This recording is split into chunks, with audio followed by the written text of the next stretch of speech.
2019년도 첫 번째 주일 예배에 주시는 하나님의 말씀은 신약성경 누가복음 10장 38절에서 42절까지 말씀되겠습니다. 다 찾으신 줄 알고 제가 38절, 여러분들 39절 함께 교독하겠습니다. 그들이 길 갈 때에 예수께서 한 마을에 들어가심에 마르다라 이름하는 한 여자가 자기 집으로 영접하더라.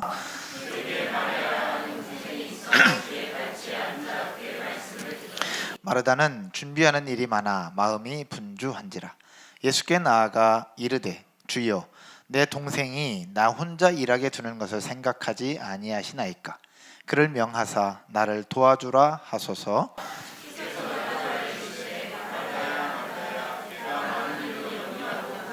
같이요. 몇 가지만 하든지 혹은 한 가지만이라도 족하니라. 마리아는 이 좋은 편을 택하였으니 빼앗기지 아니하리라 하시니라. 아멘.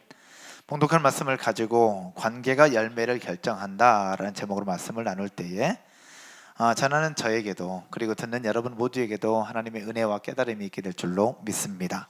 먼저 인사하고 시작할까요? 새해에는 더 행복하세요. 한번 인사하십시다. 새해에는 더 행복하게 될 줄로 믿습니다. 여러분들이 우리 집사님 기도해 주셨던 것처럼 2019년도 새해 첫 예배의 주인공이 바로 여러분들입니다. 시인 장석주 시인의 대추 한 알이라고 하는 시가 있습니다. 그 시의 내용은 이렇습니다. 저게 저절로 붉어질 리 없다. 저 안에 태풍 몇 개, 저 안에 천둥 몇 개, 저 안에 벼락 몇 개, 저 안에 번개 몇 개가 들어서서 붉게 익히는 것일 게다. 저게 저 혼자서 둥그러질 리는 없다. 저 안에 무설이 내리는 몇 밤, 저 안에 땡볕 두어 달, 저 안에 초승달 몇 달이 들어서서 둥글게 만드는 것일 게다. 대추야, 너는 세상과 통하였구나. 아멘. 아멘이 저절로 나올 만큼 내용이 굉장히 좋고 의미가 있어요.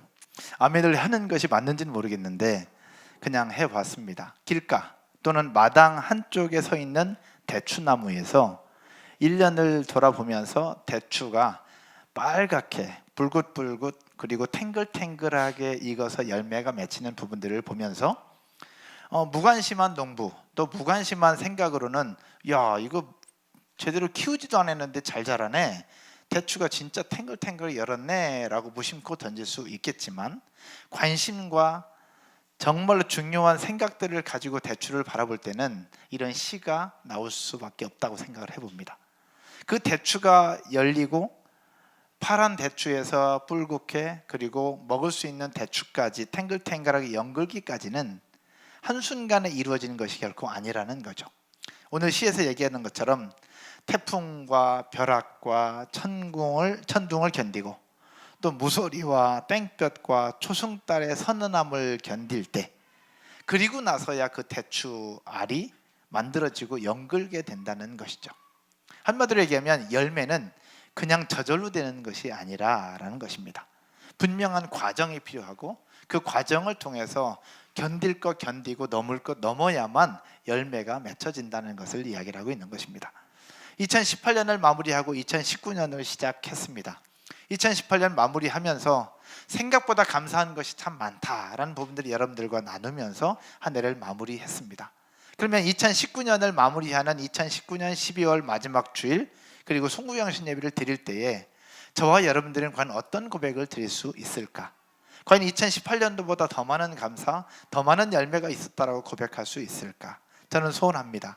저희 입술을 통해서 여러분들의 입술을 통해서 2019년 마지막 주일 예배를 드리고 2019년도 송구영신 예배를 드리면서 2018년도도 좋았는데 19년도에 더 큰 은혜가 있었고 더 행복했고 더 많은 열매가 있었다라고 고백하며 간증할 수 있는 저와 여러분들이 되실 줄로 믿습니다. 이런 새해의 기대와 소망을 가지고 여러분들과 5주 동안 함께 나누려고 합니다. 지난번 사역회를 통해서 새롭게 재설정한 핵심가치 5가지를 가지고 함께 나누면서 나 자신도 돌아보고 우리 교회도 돌아보고 진짜 중요한 부분들이 무엇인가를 다시 한번 돌아보면서 2019년도 더 행복한 교회를 시작해보고 또 2019년도 저와 여러분들에게 주신 인생과 삶을 시작해 보려고 합니다. 전하는 저에게도 은혜가 있고 듣는 여러분들에게도 은혜와 깨달음이 있을 줄로 믿습니다. 오늘 본문은 여러분도 이미 알고 있는 마르다와 마리아의 이야기입니다. 이미 아시겠지만 상황을 잠깐 설명을 드리면 한 마을에 예수님께서 들어가십니다. 근데 그 마을에 살고 있었던 마르다라고 하는 여자가 있었는데 그 마르다가 예수님을 자기 집으로 모셔드려요. 모셔드렸으니 손님이 왔으니 이것저것 준비하고 음식을 준비할 것 아니겠습니까? 마르다가 열심히 준비하면서 예수님을 모시고 섬기는 일을 합니다. 그런데 이 마르다에게는 마리아라고 하는 여동생이 있었는데 여동생이 언니 일을 좀 도와줬으면 좋겠는데 자기는 바빠 죽겠는데 여동생은 나를 도와주기는커녕 예수님의 발 앞에 앉아서 말씀을 들으며 예수님과 이렇게 같이 지내는 부분들을 보면서 언니의 생각 속에 불평이 생깁니다.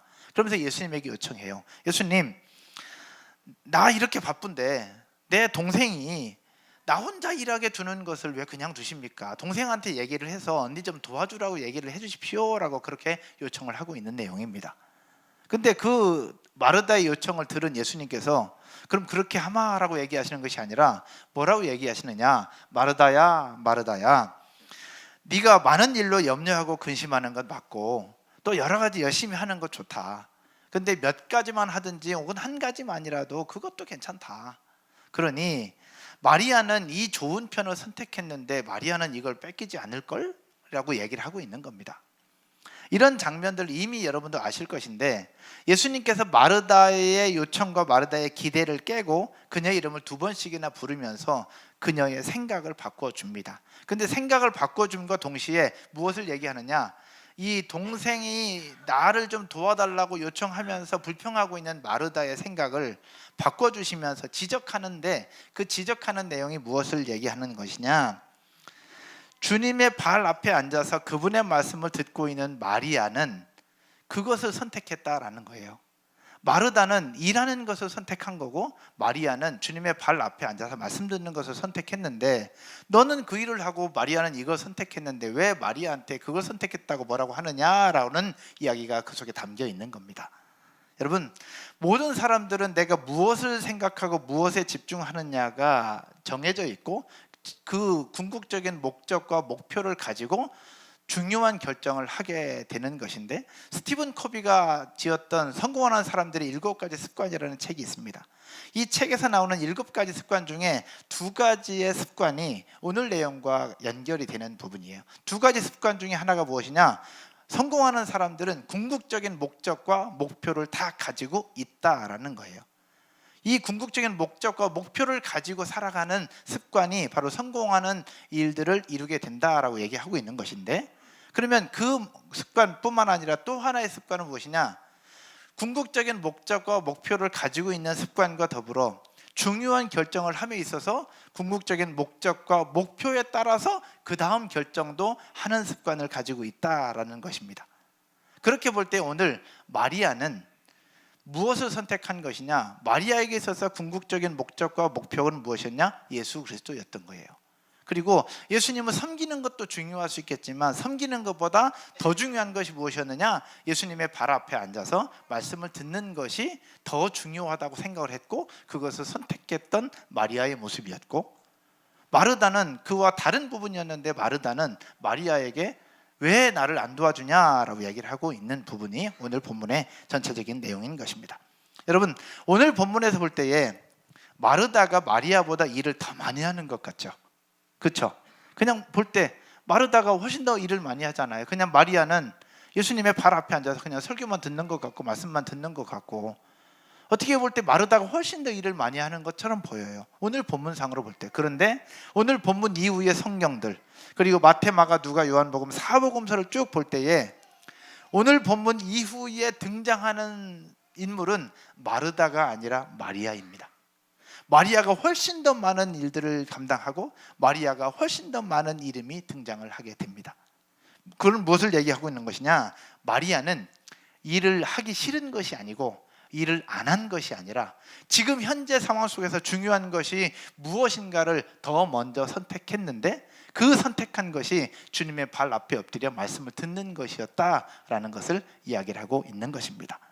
마리아는 그 중요한 것을 먼저 선택하면서 주의 말씀을 들었고, 말씀을 들으면서 그 주신 은혜로 그 이후의 사역들을 감당했다는 것을 우리는 유추해 볼 수 있다라는 것이죠. 사랑하는 여러분, 우리는 때때로 바쁘게 움직이는 세상 속에서 그저 바쁘게 뛰어다니며 살아갑니다. 특별히 저도 바쁘지만 우리 교인들만큼 열심히 살아가는 사람들 이 세상에 그렇게 많지 않은 것 같아요. 정말 바쁘게 정말 열심히 살아가고 있습니다. 그래서 저는 감사하고 또 여러분들 존경하기도 하고 그래요. 그런데 그렇게 바쁘게 살아가면서 때로는 우리가 실수하는 부분들이 뭐냐면, 바쁘게 산다는 이름 아래 진짜 중요한 것을 놓칠 때가 너무 많이 있다라는 것입니다. 심지어 사역자인 저도 또 교회를 섬긴다고 하는 이름 아래 바쁨을 정당화시키면서 진짜 중요한 것을 놓치고 우선순위를 바꿔서 사는 경우가 우리 가운데 있다라는 거예요. 오늘 말씀은 우리에게 무엇을 얘기하고 있는 것이냐? 바쁘게 살아가고 섬기는 것 중요하고 많은 일들을 하는 것 중요하지만 그보다 가장 중요한 것은 무엇이냐?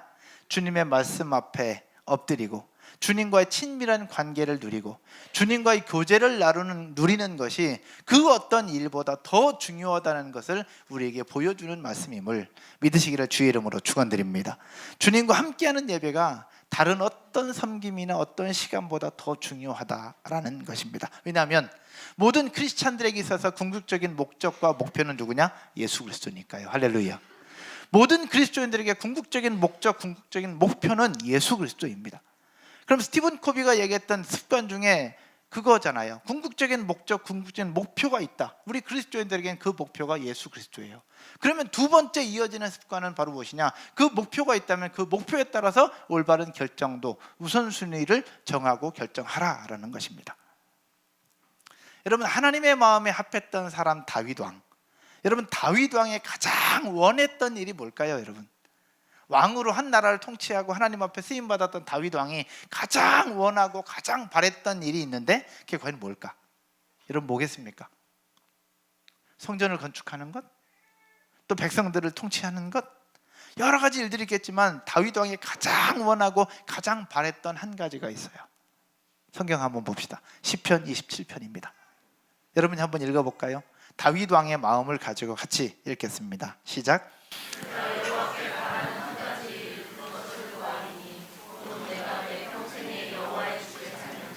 여호와의 아름다움을 바라보며 그의 성전에서 사모하는 그것이라. 아멘.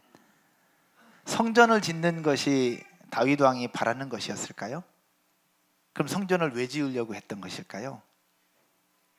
다윗 왕이 성전을 짓고 싶었던 것은 바로 무엇이냐? 여기 있는 것처럼 내가 평생에 여호와의 집에 살면서 여호와의 아름다움을 바라보고 그의 성전에서 그 하나님을 사모하는 것, 그것이 다윗 왕이 하고 싶었던 가장 중요한 일이었다라는 것입니다. 열왕기상 17장에 나오는 엘리야의 모습을 한번 또 볼게요. 열왕기상 17장 3절과 4절인데 엘리야 선지자는 아합 왕에게 가뭄이 있을 것을 경고합니다. 경고한 이후에 아합 왕을 피해서 도망을 쳐요. 그 아합 왕을 피해서 도망치는 엘리야에게 하나님께서 명령을 하시죠. 요단강 옆에 있는 그리시네가에 가서 숨으라 라고요. 성경을 한번 볼까요? 17장 3절과 4절입니다. 여러분이 한번 읽겠습니다. 시작. 너는 여기서 떠나 동쪽으로 가서 요단 앞 그리시네가에 숨고 그 시냇물을 마시라. 내가 까마귀들에게 명령하여 거기서 너를 먹이게 하리라. 아멘. 아합을 피해서 그리시네가로 숨어 들어갑니다. 근데 그곳에서 하나님께서 보내주신 까마귀를 통해서 떡과 고기를 먹고 시냇물을 마셔요. 근데 성경을 쭉 보면 그 시내에 가뭄이 들면서 물이 말라요. 마실 물이 없자 하나님은 그 엘리야 선지자에게 사르밧이라고 하는 동네로 가라고 명령을 합니다. 그리고 사르밧으로 갑니다. 그런데 놀라운 사실, 중요한 사실은 무엇이냐? 아합 왕을 피해서 숨어들었던 그리시네가에서 하나님과 친밀한 교제를 나누게 됩니다. 그 속에서 하나님과 친밀한 교제를 나누면서 엘리야가 어떻게 바뀌고 어떻게 변화되었는지는 다음 시간에 여러분들과 함께 나누게 될 것입니다. 중요한 것은 그 그리시네가에서 하나님과 친밀한 관계와 친밀한 교제를 누린 이후에 그 이후에 엘리야에게 있었던 일들입니다. 하나님께서 사르밧으로 보내죠. 사르밧이라고 그곳에 보내서 누구를 만나느냐? 아들과 함께 살고 있는 과부의 집으로 들어갑니다. 근데 거기에 먹을 것이 없어요. 근데 먹을 것이 없는 그 집에 마지막 남은 기름, 가루로 떡을 해달라고 할 때에 그렇게 해주셨던 과부를 축복하셔서 그 집을 풍족하게 하는 일을 지금 엘리야가 그렇게 사역을 합니다. 그렇게 사역한 이후에 그 아들이 죽습니다. 근데 그 아들도 살려요. 그리고 18장으로 넘어가면 엘리야 선지자가 아들 살린 이후에 어떻게 하느냐? 여러분도 이미 알고 있는 갈멜산 전투 850대 2일의 영적 전쟁에서 승리하면서 불로 임하시는 여호와 하나님의 살아계심을 온 백성들에게 증거하고 선포하는 일들을 합니다. 여러분, 엘리야가 했던 사역 세 가지, 과부의 집에 들어가서 과부의 집을 풍족하게 했고, 죽은 아들을 살렸고, 갈멜산 전투에서 승리합니다. 어마어마한 사역들을 해요. 근데 어마어마한 사역들을 하기 전에 무엇을 먼저 있었느냐? 그리 시냇가에서 여호와 하나님과의 친밀한 교제를 먼저 나누게 하셨다라는 겁니다. 오늘 마리아, 이후에 마리아의 모든 사역들을 보면 마르다보다 훨씬 더 많은 사역들이 일어납니다. 근데 그런 사역들을 하기에 앞서서 하나님은 마리아와 더 친밀한 교제를 나누세요. 다윗 왕 마찬가지예요. 오늘 엘리야 선지자 여러 사역들을 하기에 앞서서 먼저 하나님과 친밀한 교제를 나누게 하십니다. 엘리야만 그러냐? 여러분 아시는 모세, 출애굽이라고 하는 어마어마한 사역들을 하시기에 앞서서 광야에서 있는 동안 하나님은 모세를 부르셨고 모세와 교제를 나누시면서 마지막 이렇게 말씀하시잖아요. 네가 선 곳은 거룩한 땅이니 그 발에서 내 신을 벗으라. 그러면서 여호와 하나님께서 모세와 친밀한 교제를 나눈 이후에 출애굽이라고 하는 어마어마한 사역들을 그에게 맡겨주시는 부분들을 우리에게 가르쳐 주셨고 이미 우리는 알고 있습니다. 여러분, 이런 부분들을 보면서 여러분들과 오늘 새 첫 주일 예배를 드리면서 하나님을 경험하는 것이 왜 중요한가를 함께 나누고 있는 것입니다. 여러분, 새해가 시작되면서 새로운 각오로 여기저기서 사역을 시작하고 있습니다. 그리고 감당하고 있습니다. 교회에서만 그러냐? 그렇지 않습니다. 사회에서도 그렇습니다. 새해가 시작되면서 보직이 바뀌고 직책이 바뀌고 부서가 이동하고 여러 가지 역할들이 달라집니다. 선생님들 계신데 선생님들은 학생도 이제 새해가 되면 반도 달라지고 모든 부분들이 달라질 수 있습니다. 학생들 어린이집에서 유치원 가고 유치원에서 학교 가고 1학년에서 2학년으로 2학년에서 3학년으로 올라갑니다. 6살에서 7살이 되고 7살에서 8살 학교를 가게 됩니다. 새해가 되면서 모든 부분들이 바뀌어져 가는 그런 과정 속에서 우리는 우리에게 주어진 일들을 감당하게 될 것입니다. 그런데 그 감당함에 있어서 열심히 하는 것 굉장히 중요합니다. 어제 토요일 날인데 토요일 날 교사 선생님들이 막 왁자지껄 하는 부분들이 너무 뿌듯하고 감사했었어요. 오후에는 그 베베 스태프들 와서 뭐 이것저것 만들어 주셔서 너무 감사하고 또 와우 교사 선생님들 와서 회의하고 막 왁자지껄 하는 부분들이 너무 감사하고 오늘부터 시작된 VTN 청소년부 교사들 모여서 미팅하고 또 함께 식사하고 전수하님과 함께 나누는 부분들이 또 너무 감사하고 뿌듯하고 너무 감사한 거예요. 그런데 그런 부분들을 보면서 제가 한편으로 또 기도했던 것은 무엇이냐? 열심히 하는 건 너무너무 좋고 해야 되는데 이런 열심이 인간적인 힘과 인간적인 생각으로는 지속될 수 없다라는 것입니다. 여러분, 인간적인 열심은 오래가는 것이 쉽지 않아요. 우리에게 있는 인간적인 열심이 오래갈 수 있는 방법은 무엇이냐? 따라서 해볼까요? 하나님과 친밀한 관계. 하나님과 친밀한 관계가 뒷받침될 때에 오래갈 수 있고 지속 가능하며 그 속에 폭발력이 나타나고 열매가 맺혀진다는 사실 기억하시기를 주의 이름으로 축원드립니다. 그래서 우리에게 주어진 사역들을 감당함에 있어서 2019년을 시작함에 있어서 우리에게 있는 여러 가지 일들을 진행하는 것보다 더 우선되어야 되는 것은 무엇이냐? 하나님의 말씀을 묵상함과 동시에 하나님과 친밀한 교제, 친밀한 관계를 맺어가는 것이 우리에게 있는 일들을 이루는 것보다 더 중요하다는 사실들을 기억하고 지금 일주일밖에 지나지 않았으니 지금이라도 늦지 않았으니 하나님과의 친밀한 관계를 다시 설정하고 다시 하나님 앞에 엎드리게 되는 저와 여러분들 되시기를 주의 이름으로 축원드립니다. 하나님과의 관계를 통해서 열매가 맺혀지는 것입니다. 따라서 한번 해볼까요? 관계가 열매를 결정한다. 여러분 믿으십니까? 하나님과의 관계가 열매를 결정해요. 사회에서도 그렇잖아요. 관계가 어떠냐에 따라서 일이 되고 안 되는 부분들이 있어요. 그러다 보니까 이제 로비라는 부분들이, 부정적인 부분들이 나타나서 안타깝지만, 이 관계라는 부분들이, 하나님 앞에서 관계라는 부분들이 열매를 결정하게 되는 것입니다. 근데 여러분, 예배가 무너지고 하나님과 친밀한 교제가 없는 상태에서 섬기게 된다, 이것은요 밑 빠진 독에 물 붓는 것과 같습니다. 그리고 폭탄을 끌어안고 공동체에 들어가는 것과 같아요. 왜냐하면 열심을 내고 최선을 다해서 물을 부을 때에 처음에는 부어지는 것 같아요. 근데 밑 빠진 독에 물은 새하게 되어 있습니다. 어느 정도 찾겠지 하고 들여다봤는데 물이 차지 않아요. 그러면 결국 어떻게 되느냐, 계속해서 열심을 내서 부었던 그 사람은 지치고 마는 거예요. 도대체 왜 그럴까라고 생각하면서 결국 지쳐요. 지치다가 결국 어떻게 되느냐, 시간이 지나면서 열매는 안 보이고 지치니 왠지 모르는 서운함만 가득가득 채워지게 되는 것입니다. 그러다 보니까 목사에게 서운하고, 리더에게 서운하고, 공동체에게 서운하고, 왠지 모르는 안타까움이 우리 가운데 생겨나게 되는 거예요. 여러분 그거 아십니까? 저희 교회는 처음부터 수요예배가 없었어요. 근데 가끔씩 들려오는 부분들 중에 뭐냐면, 왜 우리 교회 수요예배가 없냐라고 얘기하는 분들이 간혹 계세요. 처음부터 없었는데. 근데 왜 그렇게 얘기하시는 분들 간혹 물어보면 뭐냐, 영적으로 지쳐있는 분들이에요. 영적으로 좋을 때는 수요예배 없는 게 너무너무 좋았어요. 근데 지치니까 왜 수요예배 없냐고 공동체에 요청을 하는 부분들이 생겨요. 물론 필요하다고 생각해요. 그래서 수요일날 하나님의 나라 성경관통 하잖아요. 제자반 만들고. 이제 1월 23일부터 하나님 나라 성경관통 시작합니다. 수요 예배를 원하시는 분들은 성경관통 신청하셔서 12주 동안, 그리고 6개월 동안 제자훈련 열심히 한번 달려보십시다.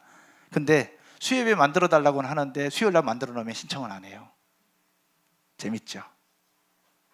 여러분, 수요일날 이게 왜 그런 얘기 하느냐, 영적으로 내가 지쳐있고 영적으로 하나님과 친밀한 교제가 무너져 있으면 똑같은 공동체인데도 왠지 모르는 서운함이 자꾸 생겨나게 된다니까요.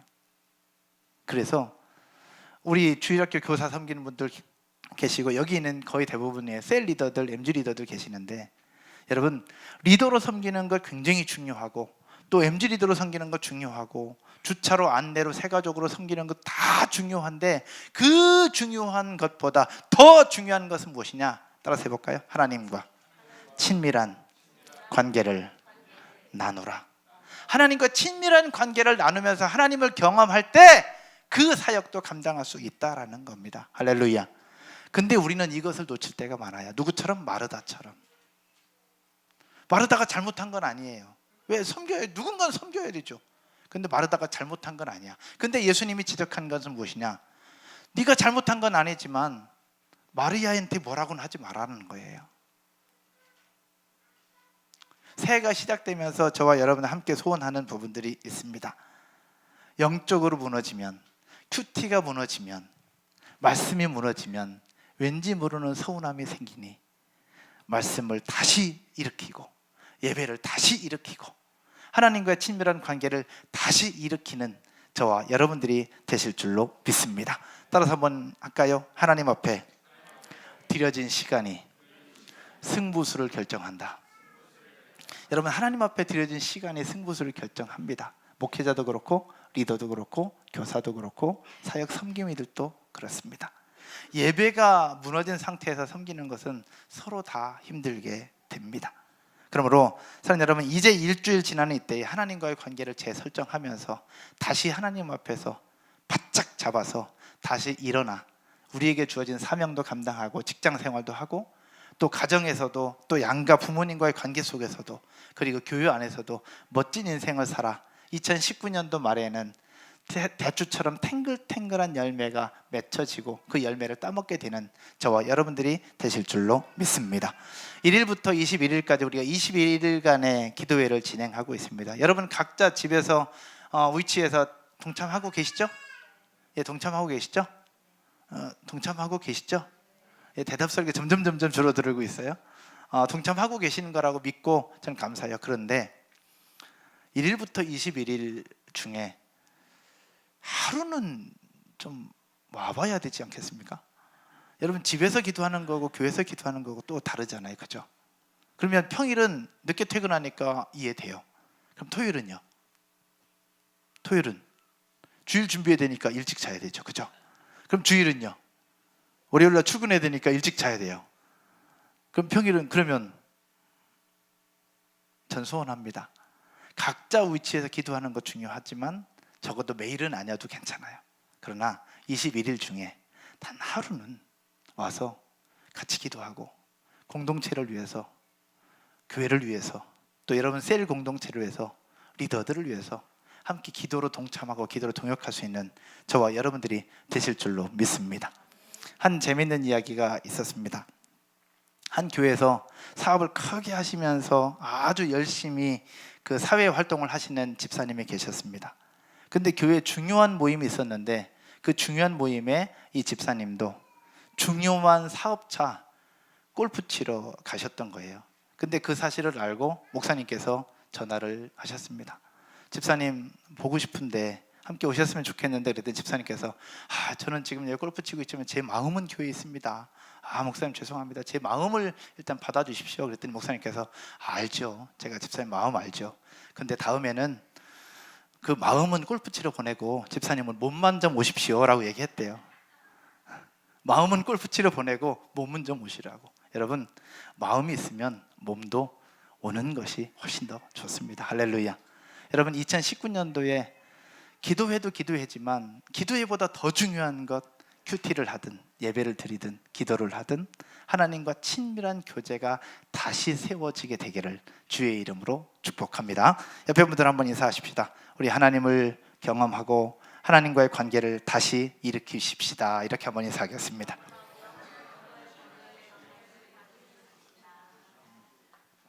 이게 될 때 나머지도 다 돼요. 믿으시죠? 말씀의 결론을 맺으면서요, 멈출 수 없는 하나님의 운동력이라는 책을 쓰셨던 LA의 모자이크 교회 어윈 맥머너스라는 목사님이 계시는데, 이 목사님께서 이렇게 책에 쓰셨더라고요. 당신은 인생을 살면서 자신에게 사랑이 필요하다는 사실, 스스로 사랑이 서툴다는 사실, 사랑을 간절히 원한다는 사실을 이해하려고 애쓰면서 여러 관계들을 거치게 될 것이다.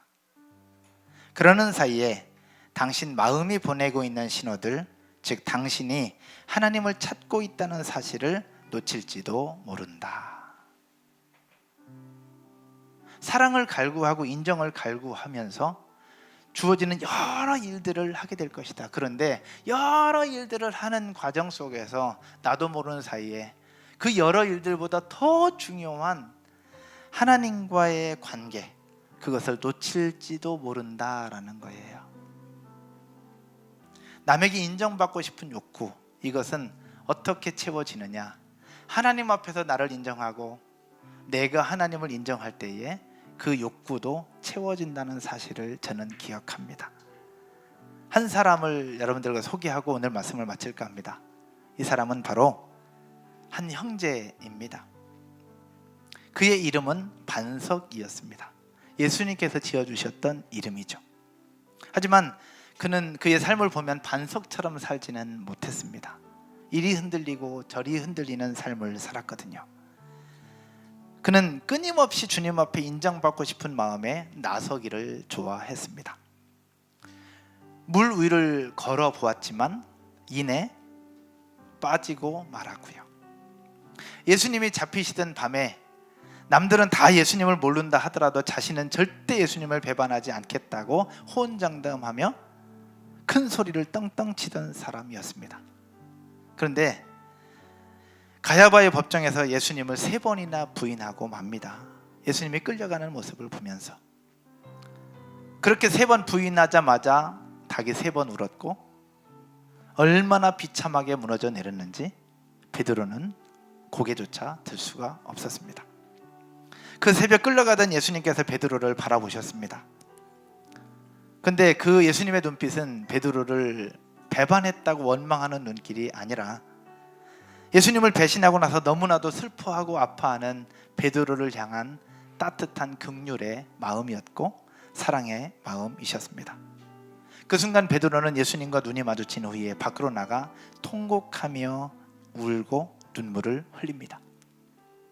그냥 자신을 야단쳐 주셨더라면 그래도 마음이 편했을 텐데 예수님은 야단쳐 주시는 분이 아니라 그를 따뜻한 사랑의 눈으로 바라보셨던, 변함없이 그를 인정해 주셨고 변함없이 그를 믿어 주셨던 예수님이셨습니다. 그렇게 그는 변화되었습니다. 심지어 부활하신 후에 고기 잡고 있던 베드로를 찾아오시기까지 하셨습니다. 이렇게 베드로의 삶을 바꿔놓으셨던 분은 예수님이셨는데, 그것은 예수님의 강력한 신적 능력이 아니라 그를 향한 따뜻한 사랑의 마음이셨습니다. 그렇게 쉽게 무너진 자신을 끝까지 믿어주셨던 예수님, 끝까지 용납해 주셨던 예수님의 사랑, 그 사랑이 그를 변화시켜 주셨습니다. 2019년 첫 번째 예배를 드리면서 여러분들과 함께 나누는 것, 더 행복한 교회 5가지 핵심 가치 중에 첫 번째, 하나님을 경험하라입니다. 여러분, 하나님을 경험할 때에 우리에게 주어진 삶을 살아내는 데 있어서 지치지 않을 수 있습니다. 사랑하는 여러분, 2019년을 시작하면서 그 무엇들, 우리에게 해야 될 수많은 일들 중에 하나님을 경험하고 하나님의 사랑을 누리는 일이 첫 번째가 되고 우선순위가 되기를 주의 이름으로 축원드립니다. 이 하나님의 사랑, 오늘도 지금도 앞으로도 저와 여러분들의 삶 가운데 영원토록 함께 계실 줄로 믿습니다. 2018년도 우리의 삶을 돌아볼 때 어쩌면 베드로처럼 그렇게 부족했던 적이 있을 수 있습니다. 열심히 살아보려고 노력했지만 그냥 무너졌을 때도 있고요. 또 하나님 앞에 부끄러웠던 적이 있을 수도 있습니다. 또 하나님 앞에 죄송했던 적도 있을 수 있어요. 그러나 하나님은 그래서 뭐라고 하는 것이 아니라 베드로를 바라보셨던 따뜻한 눈으로 오늘 또 우리를 바라보고 계십니다. 믿으십니까? 그 따뜻한 하나님의 사랑을 오늘 한번 더 경험해보고, 또 이번 한 주 살아가면서 말씀을 묵상하면서 또 경험해보고, 그렇게 하나님이 주시는 그 사랑을 경험하면서 친밀한 관계를 누릴 때에 열매도 맺어지고 그 열매가 많은 사람들을 살리게 되는 축복의 통로가 될 줄로 믿습니다. 같이 한번 자리에서 일어나셔서 찬양 드리고 우리 기도하십시다.